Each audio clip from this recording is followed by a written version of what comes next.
반갑습니다. 허명 목사입니다. 부모들의 관심사는 온통 자녀들에게 집중되어 있습니다.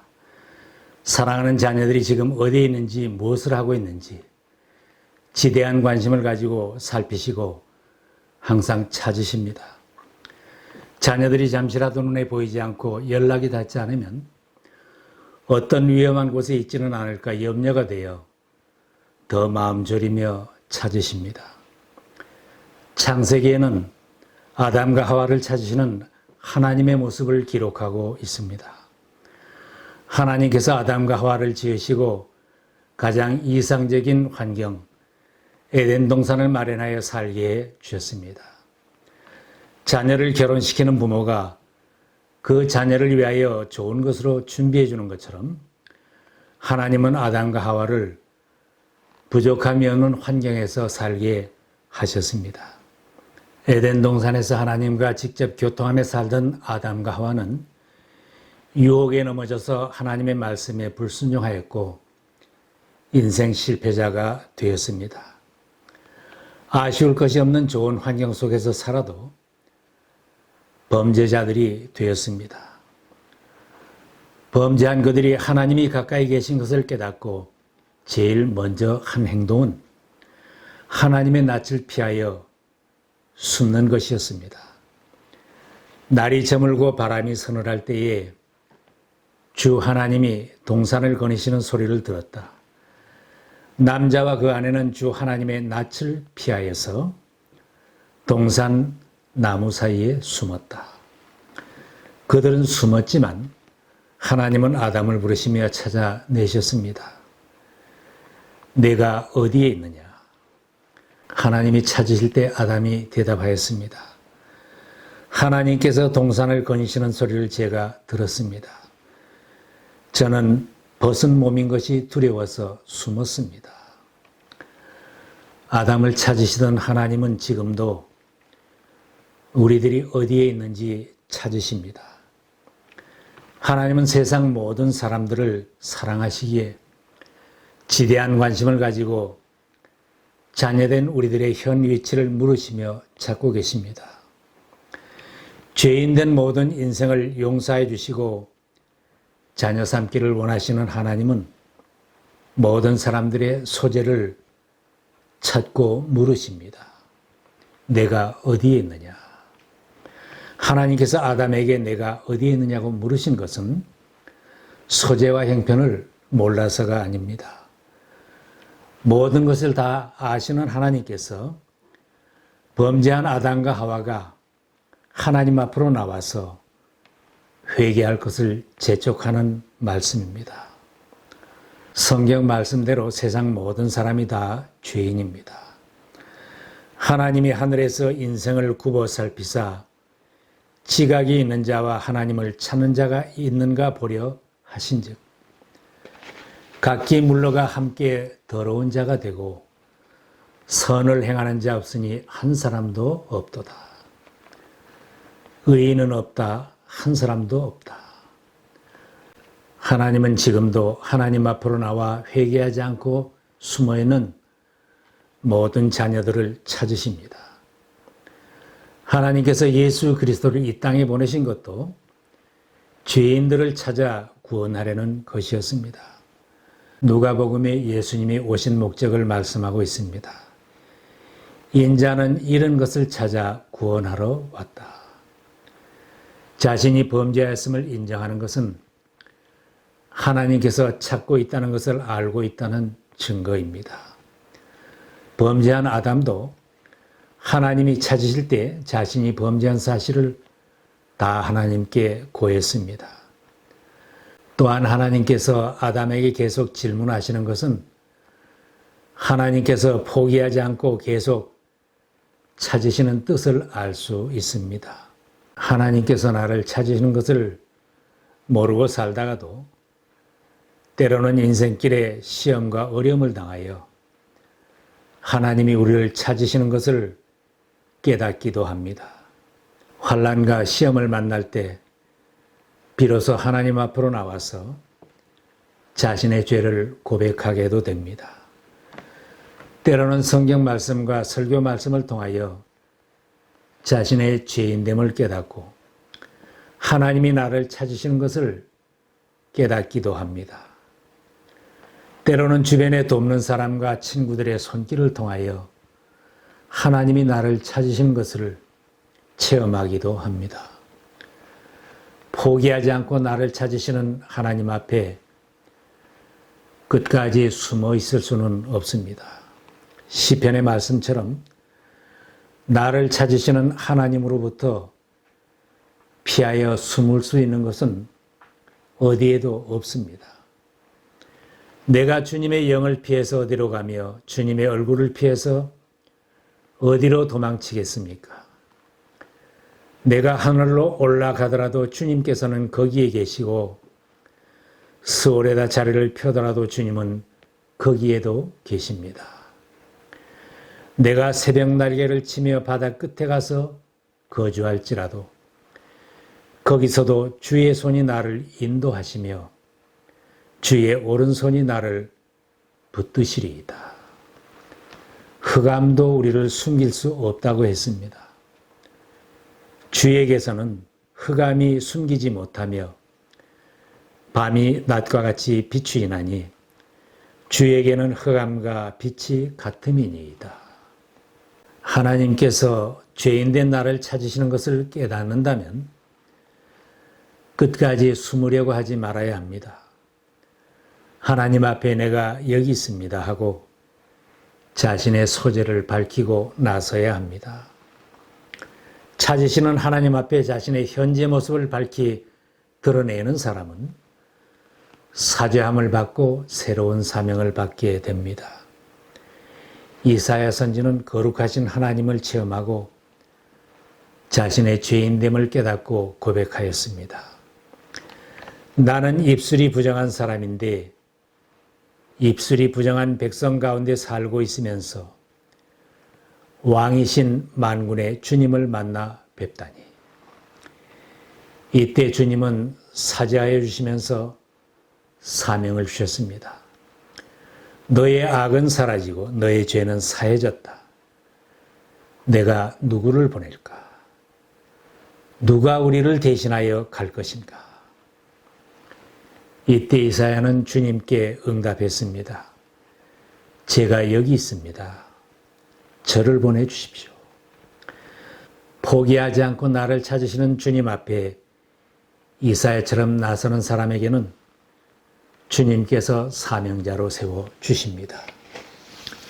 하나님께서 복된 자리로 초청하시는데도 계속 숨으려는 사람들이 있습니다.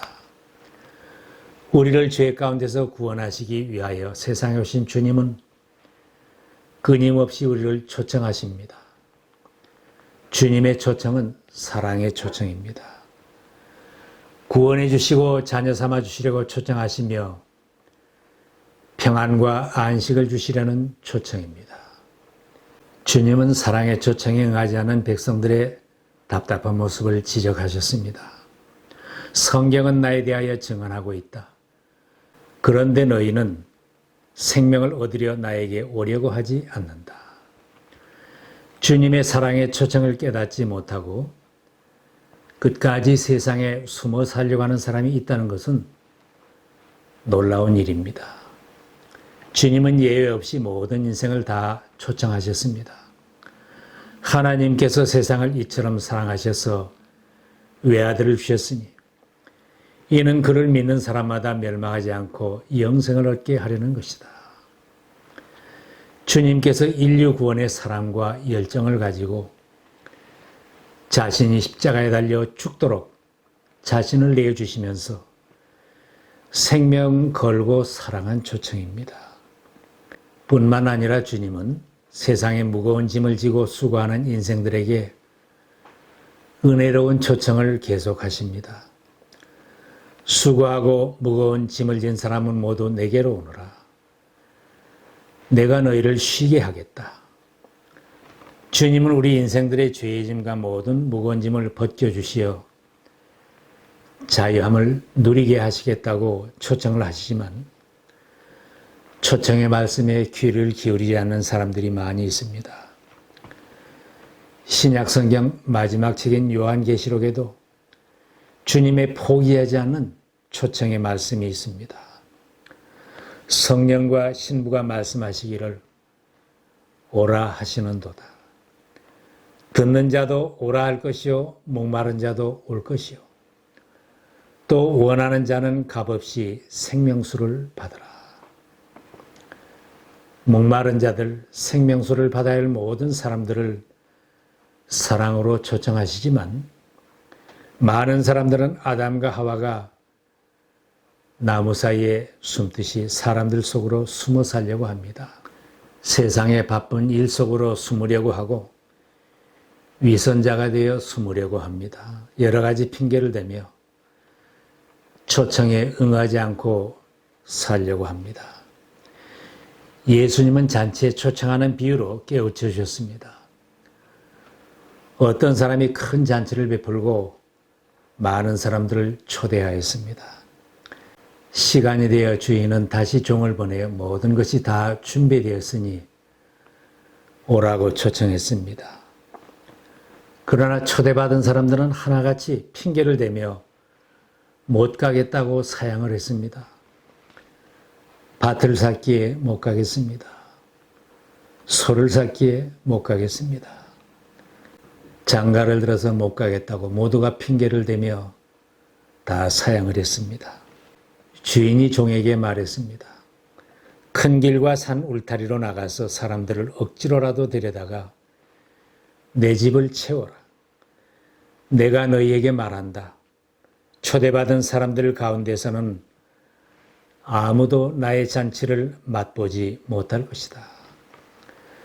주님의 초청에 이런저런 핑계를 대면서 끝까지 응하지 않는다면 삶에는 아무런 변화도 없을 것이며 천국 잔치를 맛보지 못할 것입니다. 주님의 초청에 응하지 않은 사람은 진노와 심판의 날에는 숨으려고 할 것입니다. 예수님은 어린 양처럼 모든 인류의 죄를 대신 지고 십자가상에서 죽임을 당하셨습니다. 주님이 우리 대신 죽임을 당하심으로 세상 모든 죄를 소멸하여 주셨고 어린 양 예수 그리스도를 믿는 자들은 멸망하지 않고 영생을 얻게 하셨습니다. 믿는 사람들에게는 영생을 얻게 하시지만 순종하지 않는 사람들에게는 하나님의 진노와 심판이 있음을 성경은 경고합니다. 아들을 믿는 사람에게는 영생이 있다. 아들에게 순종하지 않은 사람은 생명을 얻지 못하고 도리어 진노를 산다. 요한계시록에는 어린 양 예수님께서 세상을 심판하시는 진노의 날에 주님의 얼굴이 두려워서 숨으려고 하는 사람이 있을 것이라고 했습니다. 하늘의 별들이 거센 바람에 흔들려 떨어지는 무화과 열매처럼 떨어지고 하늘은 두루마리가 말리듯이 사라지고 산과 섬이 제자리에서 옮겨지는 심판의 날에 불순종하던 자들은 두려워서 숨을 것이라고 했습니다. 그러자 땅의 왕들과 고관들과 장군들과 부자들과 세도가들과 노예들과 자유인들이 동굴과 산의 바위들 틈에 숨어서 산과 바위를 향하여 말하였습니다. 우리 위에 무너져 내려서 보좌에 앉으신 분의 얼굴과 어린 양의 진노로부터 우리를 숨겨다오. 왕의 자리와 세상의 권세가 진노의 날에 그들을 보호하지 못합니다. 많은 재물이 그들을 구원할 수는 없는 것입니다. 구원으로 초청하시는 말씀에 응하지 않고 살다가 마지막 날을 맞으면 끊임없이 사랑으로 초청하시던 주님의 얼굴을 볼 수는 없을 것입니다. 끊임없이 초청하시던 하나님, 보좌에 앉으신 하나님이 두려워서 피하려고 해도 그 진노의 심판을 버텨낼 자는 없을 것입니다. 진노의 날, 심판의 날에도 가장 안전할 수 있는 길은 지금 숨은 곳에서 나와 예수 그리스도에게 숨는 것입니다. 예수 그리스도는 우리의 영원한 피난처요 안식처입니다. 하나님으로부터 숨을 수는 없지만 하나님의 품 안으로 숨을 수는 있습니다. 골로새서에 말씀합니다. 여러분은 이미 죽었고 여러분의 생명은 그리스도와 함께 하나님 안에 감추어져 있습니다. 더 늦지 않게 지금 하나님의 부르심에 응답하여 숨은 곳에서 나와야 합니다. 주님의 품에 안길 수 있기를 바랍니다. 주님의 품에 안긴 사람은 험한 세상에서도 평안을 누리며 살 수 있습니다.